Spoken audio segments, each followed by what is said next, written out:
Hey, where are you? I've been waiting forever. We promised to submit the marriage papers today, didn't we? 30 minutes had passed since the scheduled time, and Kyle still hadn't shown up at the city office. Frustrated, I finally called him. Seriously? You've been waiting all this time? Marriage? That was a joke. There's no way I'm marrying you. Wait, what? You're kidding, right? Today, on what was supposed to be the luckiest day on the calendar, we had planned to officially get married. I had marked the date with a red pen on the calendar and eagerly counted down the days. But all of my genuine hopes and dreams were shattered by none other than Kyle himself. Suddenly, the call switched to video. When I looked at the screen, I saw Kyle grinning maliciously. Behind him, I could see his coworkers from the same department laughing hysterically. And to my shock, among them was Avery, someone I had thought was my best friend. A country bumpkin like you should be thankful that you even got to dream about marriage. I'm going to marry Avery. You're useless to me now. Let's break up. It hit me then that everything had been planned from the start. Fine, I'll break up with you. Shaking with anger and betrayal, I managed to force those words out. But deep inside, I vowed to take revenge on everyone who mocked me. My name is Sarah. I've always been shy and avoided interacting with people, spending most of my childhood alone. Plain, quiet, invisible. Those were the labels people always attached to me. Even after becoming an adult, my daily life was nothing but a dull routine of commuting between work and home. I had barely ever talked to men, let alone dreamed of finding a boyfriend or getting married. But one day, things took an unexpected turn. One of my few friends from school, Avery, introduced me to a guy. His name was Kyle, and he was a co-worker of Avery's. He said he fell in love with you at first sight after seeing you in town. He fell for me at first sight? I couldn't believe it. Compared to Avery, I was far plainer and didn't know much about fashion. There had to be some mistake. But since Avery insisted I at least talk to him, I reluctantly agreed to meet Kyle. Despite my initial hesitation, Kyle made a good first impression. Maybe it was because Avery had told me he was also inexperienced in relationships and nervous about confessing his feelings. With Avery acting as a go-between, Kyle and I started dating with marriage in mind. I need to renew my lease soon. If it's okay with you, why don't we move in together? Not long after we started dating, Kyle and I began living together. Looking back, it was impulsive to start living together so soon. But I was too excited about my first boyfriend to think it through. However, once we started living together, Kyle's odd behavior began to surface. Hey, why didn't you do what I asked you to do? Kyle's angry voice echoed through the house early in the morning. Apparently, he was upset because I hadn't ironed his shirt properly. Sorry, I was so busy with work yesterday. I meant to do it, but I forgot. Can you wear a different shirt today? My work had been hectic and it ended up working overtime yesterday. Although I rushed home to prepare dinner, I had forgotten to iron his shirt. There were plenty of other shirts in the closet. When I suggested he wear one of those, Kyle's expression turned sour. What? I plan to wear that shirt today. Just iron it now. Or are you seriously telling me to wear a wrinkled shirt? Well, I don't have time. I still need to get ready, and if I iron it now, I'll be late for work. Not my problem. Household chores are your responsibility, so just do them right. Oh, and am hungry. Make me breakfast first. God, you're so useless. Kyle's demands were selfish and completely lacked consideration for me. He was always like this, bossing me around and giving orders as he pleased. His attitude was less like that of a boyfriend and more like someone giving orders to a servant or a housekeeper. But since he was my first boyfriend, I put up with it, desperate not to be disliked. One day, Kyle said he wanted to eat my cooking for the first time in a while. Recently, he had been coming home late, claiming he was busy with work, so we hadn't had dinner together in ages. Hearing his request made me happy. I'll put my heart into it and make something special. Good. I'll come home early tonight. Thrilled by our rare, romantic interaction, I started thinking about what to cook. After finishing work quickly, I stopped by the grocery store on my way home and bought plenty of ingredients. I'll make all of Kyle's favorite dishes. He'll definitely be happy. Looking back, we had been out of sync ever since we started living together. I hoped that today could be the turning point to get back to how we used to be. As I cooked, I wished for that with all my heart. What's going on? He's so late. Is his work running long? I finished cooking and waited for Kyle to come home. He had promised to come home early today, yet even past 9 p.m., he still hadn't returned. The carefully prepared dinner I set on the table had already gone cold. Worried he might have been in an accident, I called his phone several times, but he didn't pick up. Should I call the police? As I sat alone in the room debating, Kyle finally contacted me. Hello, Kyle. Where are you right now? The answer I got was unbelievable. I'm out drinking with coworkers. Drinking? But you said you'd come home early because you wanted to eat my cooking. I got invited last minute. What was I supposed to do? Kyle sounded unapologetic, completely indifferent to how I felt. His tone made it clear he didn't think he had done anything wrong. I can eat your cooking anytime. Of course, it'd prioritize going out for drinks. Guys have their own social obligations, you know. You wouldn't get it. Anyway, I'm hanging up. Kyle hung up abruptly, leaving me stunned. After that, he started going out drinking without letting me know more and more often. He also frequently asked me for extra cash, saying, I've got important social obligations. We had agreed to split the living expenses 50-50 when we moved in together, but Kyle started dodging his share. I need money for my social life. You could at least cover the household expenses. Not like you'd understand, who don't have any friends. Let's be real, no one but me would ever put up with someone like you. By this point, Kyle didn't even bother hiding his condescending attitude toward me. Was I really going to marry this man? But as Kyle said, someone as lonely and plain as me might never find another person willing to date me. With that thought, I couldn't muster the strength to stand up for myself, no matter how unfairly he treated me. One day, something happened that deepened my doubts about Kyle even further.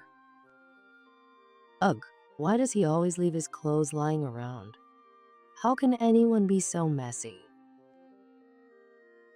While Kyle was taking a bath after work, I picked up the clothes he had carelessly thrown on the floor of the bathroom. Kyle had a habit of leaving his clothes all over the place.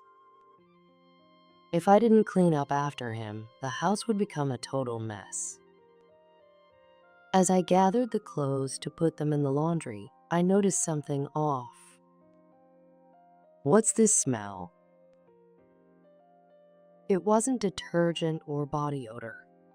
It was an unpleasant scent that made my nose wrinkle. It was women's perfume.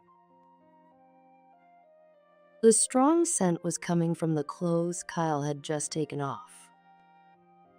As I inspected the shirt more closely, I spotted lipstick smudged on the collar. Could this be cheating? The undeniable evidence of another woman drained the color from my face. Determined, I confronted Kyle as he came out of the bathroom. Huh. Someone must be bumped into me on the train, and that's how the lipstick got there. What are you accusing me of? Kyle laughed it off, denying he had cheated. But the perfume smell. Everyone wears perfume. The smell must be rubbed off from somewhere. What? Are you doubting me? Do you even have any proof? No, never mind. I'm sorry for accusing you. When I apologized, Kyle sulked and accused me of being the worst for doubting him. Then he stomped out of the house in anger.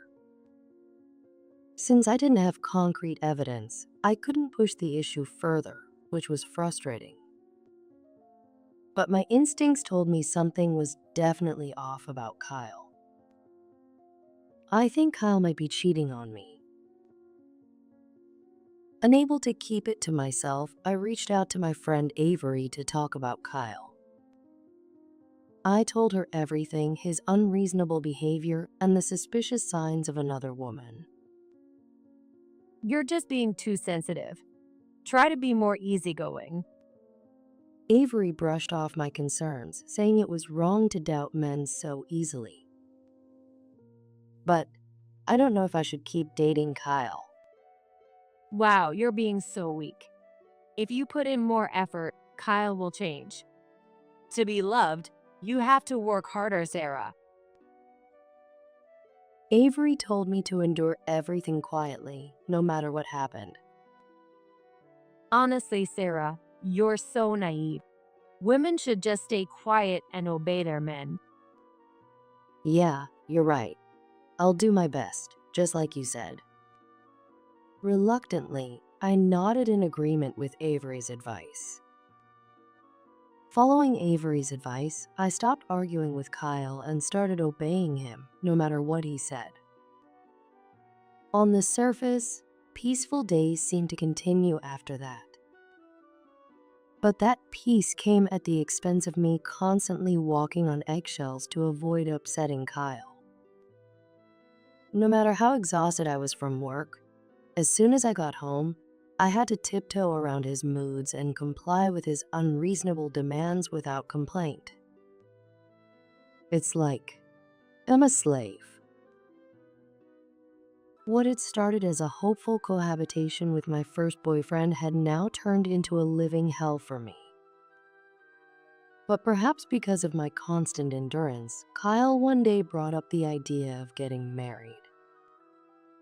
Let's get married soon. When would be a good day to file the paperwork? I couldn't believe those words were coming from Kyle, and I was over the moon with joy. All my patience wasn't for nothing. Avery was right. Keeping quiet and enduring really was the answer. Kyle and I decided to submit the paperwork 10 days later, on what was supposed to be a lucky day. I marked the date on the calendar with a red pen and eagerly counted down the days. But my innocent dreams of marriage were shattered by none other than Kyle himself. 10 days later, we agreed to meet in front of the city office to submit the paperwork. Suppressing my excitement, I waited for Kyle. I still couldn't believe someone like me, who had no connection to romance, was about to get married. Of course, I had my worries about life with Kyle. But I convinced myself that, as Avery had said, Kyle would change after marriage. That's how I stayed positive. Even when the appointed time came, Kyle didn't show up. For a moment, I wondered if he'd gotten the date wrong, but I had checked the calendar countless times. There was no way I was mistaken. After waiting for 30 minutes past the meeting time, I finally called Kyle. "Hey, where are you? I've been waiting in front of the office this whole time." Seriously? You've been waiting all this time? The marriage thing was a lie. I'm not marrying you. "Wait, what? You're joking, right?"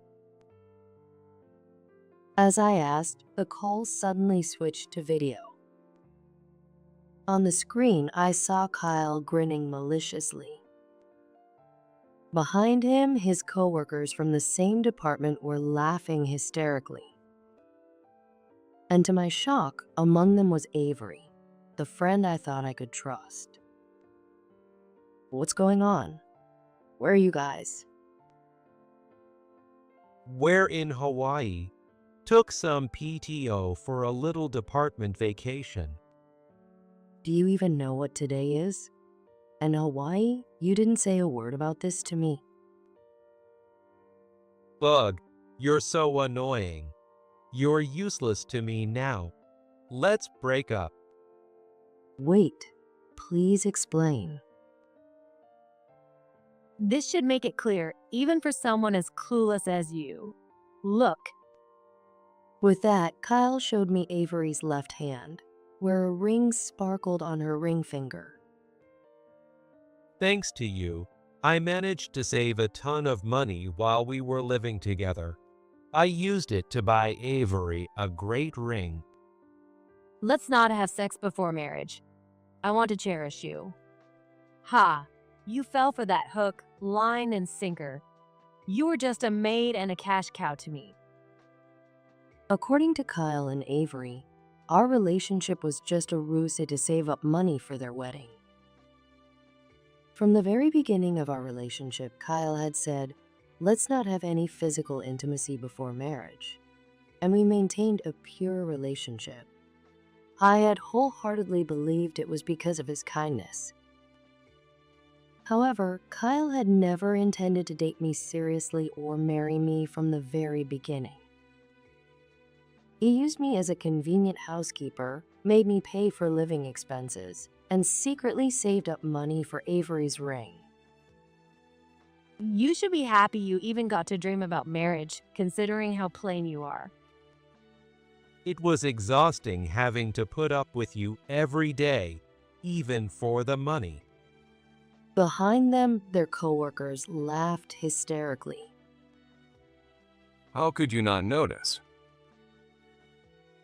You're way too naive. I didn't need them to tell me. I was already overwhelmed with shame and anger. Shame for having been deceived by a friend and anger at myself for loving such a terrible man. After all this, my feelings for Kyle vanished in an instant. "Fine, I'll break up with you." With a trembling voice, I squeezed out those words. Glad you're being reasonable. See ya. Next time, find someone in your league. Though I doubt anyone would want a boring woman like you. Kyle threw those final, cutting words at me before hanging up. 2 days later, after returning from their vacation, Kyle and his group were unexpectedly summoned to the CEO's office. Everyone who went to Hawaii was called in, and they were visibly anxious about what the CEO might say. Among them, Kyle and Avery were acting particularly suspicious for one reason. they noticed me standing next to the CEO. Noticing me standing next to the CEO made Kyle freeze. Why are you here? It wasn't me who answered his question. It was the CEO. Sarah is my daughter. With that one sentence, everyone's faces went pale. Your daughter? But you have a different last name. Kyle wasn't wrong. My father and I do have different last names. That's because my parents divorced when I was a child. Even after the divorce, my father and I met regularly and maintained a close relationship, even sharing meals as adults. Of course, I had told him about Kyle, but I intentionally didn't reveal that my father was the CEO. I figured it would make Kyle overly self-conscious. Dad, take a look at this. I had recorded the humiliating video call from the other day and showed the footage to my father. The video clearly captured the faces of everyone in the department enjoying their vacation in Hawaii. As he watched them mocking me with cruel expressions, my father looked saddened but said firmly, You're all fired. Don't bother coming in tomorrow. What? That's impossible. Although my father's company had been growing its revenue recently, there were also plans to downsize. According to HR, the department Kyle belonged to had a terrible reputation both inside and outside the company due to their behavior. While that alone wasn't enough grounds for dismissal, their mistreatment of me provided the perfect excuse to shut the entire department down. It's convenient that all of you were in the same department. You'll pay for disrespecting my daughter. My father announced that everyone present would face either termination or an equivalent penalty. To think that the plain woman they had mocked turned out to be the CEO's daughter. Even though they hadn't known, the gravity of what they had done left everyone trembling with fear. I had nothing to do with this. Avery was the first to deny her involvement. She was likely betraying Kyle in an attempt to save herself and remain with the company. You're the one who suggested it in the first place. Kyle snapped back, hurling the ring he had given her onto the floor. If you guys hadn't egged me on, I wouldn't have done something so stupid. Take responsibility for this. Kyle then began blaming the other coworkers, refusing to acknowledge his own guilt. The room devolved into chaos as everyone started shouting that they weren't at fault, eventually breaking into a brawl. It was hard to believe that these same people had been so cheerful during their Hawaiian getaway. They had only bonded over looking down on someone weaker than them, and their unity crumbled the moment things went wrong. Watching their ugly fight unfold, completely forgetting they were in the CEO's office, my father sighed deeply. You all seem to enjoy physical activity. Fine. I'll spare you from being outright fired. I just remembered a workplace that's perfect for you. Relieved, they stopped fighting, thinking they had avoided the worst. But the perfect workplace turned out to be far from ideal. Everyone in the department that had mocked me was sent to a grueling mining site in South Africa under the guise of training. There, they were subjected to backbreaking labor, extracting minerals for the company. If you don't like it, you're free to quit anytime. My father had told them before they left. However, quitting wasn't an option once they arrived. A month later, Kyle called me from South Africa, begging for help. I regretted not blocking his number, but reluctantly answered the call.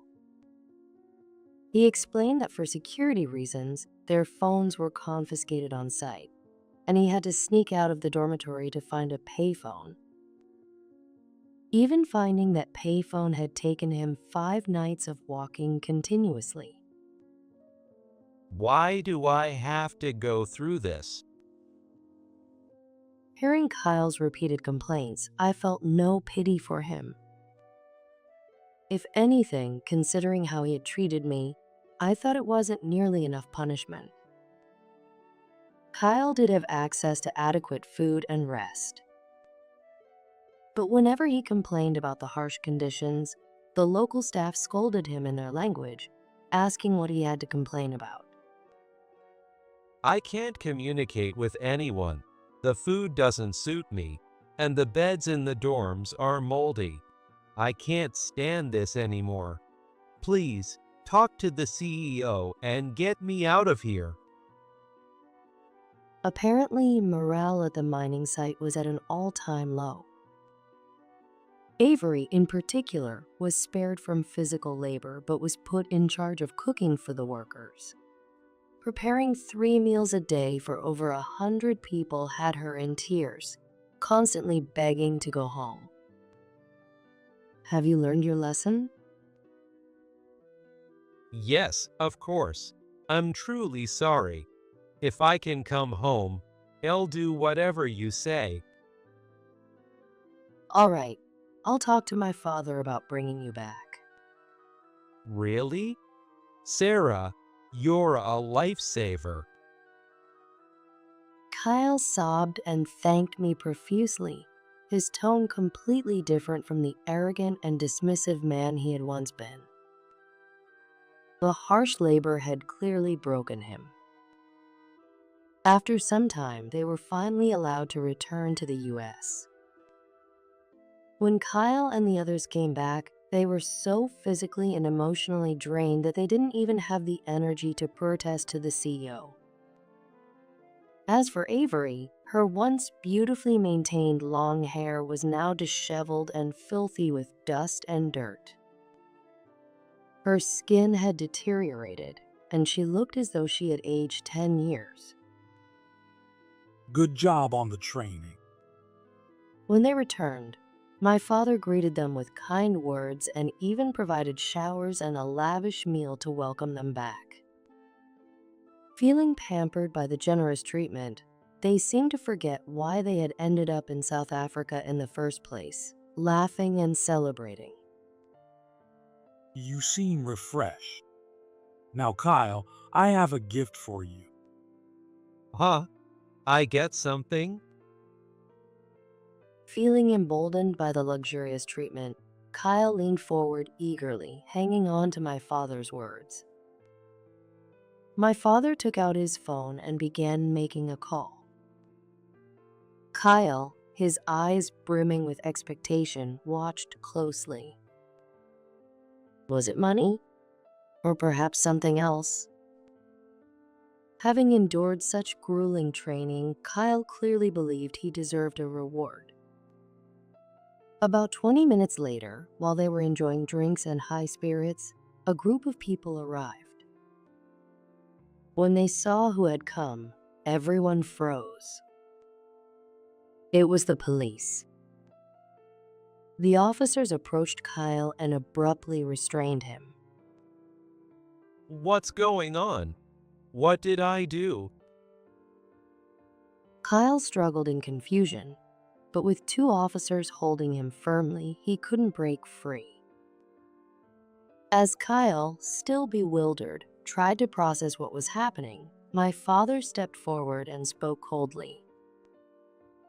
I forgot to mention, I reported you to the police for marriage fraud. What? Why? I thought you forgave me. Normally, proving marriage fraud is difficult, but Kyle had left behind plenty of evidence, including video recordings of his plans to deceive me from the start. I didn't do anything. This is a wrongful arrest. Get me a lawyer. Kyle desperately denied the accusations. But then an unexpected betrayal occurred. It's true. He intended to deceive Sarah from the beginning. We were just dragged into it. Right.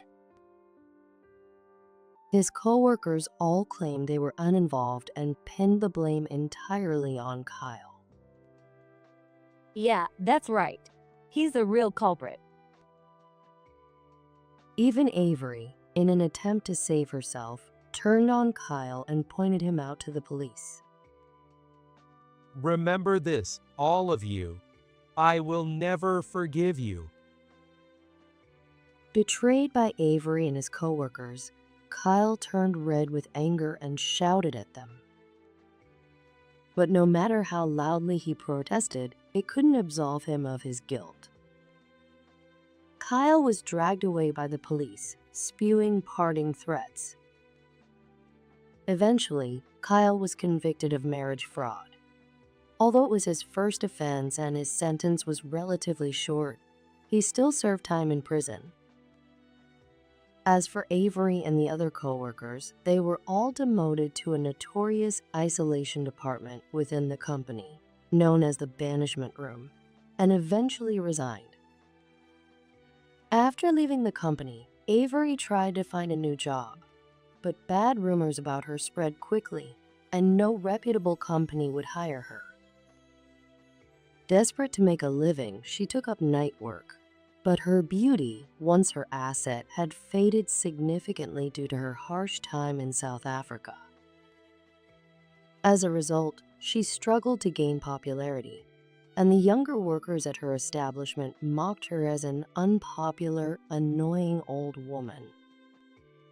Avery reportedly blames me for her downfall and often complains to others about her misfortune, but no one pays her any attention. It was all her own doing, as she had plotted with Kyle to take advantage of me. Avery will likely continue her life at rock bottom, harboring resentment toward me without ever reflecting on her actions. As for me, I left the company where I had been working and now work as my father's secretary. I buried myself in work to forget the painful events of the past. Have you met anyone new? My father would occasionally ask me this, but I was completely done with men. Or so I thought, until my father introduced me to someone. He was a promising figure at the company's Paris branch, well regarded as a rising star within the organization. His character is impeccable. I personally vouch for him. Reluctantly, I started spending time with him, going out for meals and occasionally spending weekends together. As my father had said, he was incredibly sincere and had an earnest personality that began to win me over. However, I found myself haunted by a certain trauma. No one would ever want a plain woman like you. The words Kyle had once said to me kept flashing through my mind. Noticing my hesitation about the relationship, he gently asked if I would share the reason with him. Summoning my courage, I opened up to him about how I had been deceived by a man in the past. He listened and told me that, given my experience, it was perfectly natural to be cautious around men. He then reassured me that he would wait as long as it took for my heart to heal. Why was he so kind to someone like me? What could he possibly see in me? Because of how much Kyle had crushed my self-esteem, I even began to doubt his kindness. But true to his word, he waited patiently while I worked through my trauma. Our calm and understanding relationship continued, and eventually I became confident that I could trust him. I started thinking about marriage and decided to propose to him myself. He happily accepted, and we decided to get married. A year after our wedding, we were blessed with twins, and now we live happily together. My father is completely smitten with his first grandchildren and often visits our home to spend time with them. The stern man who always wore a serious expression at work now softens his face completely when he's around the babies. Seeing that is heartwarming beyond words. Even after giving birth, I've continued to work, sharing household and parenting responsibilities with my husband. I am endlessly grateful to him for saying, "We're both working, so let's support each other and live as a team." Kyle, the man I once lived with, never once said anything like that to me. Though the pain of being betrayed by Kyle and Avery hasn't fully healed, I can't dwell on it forever. I've resolved to move forward, embracing my new family and living a bright, joyful life.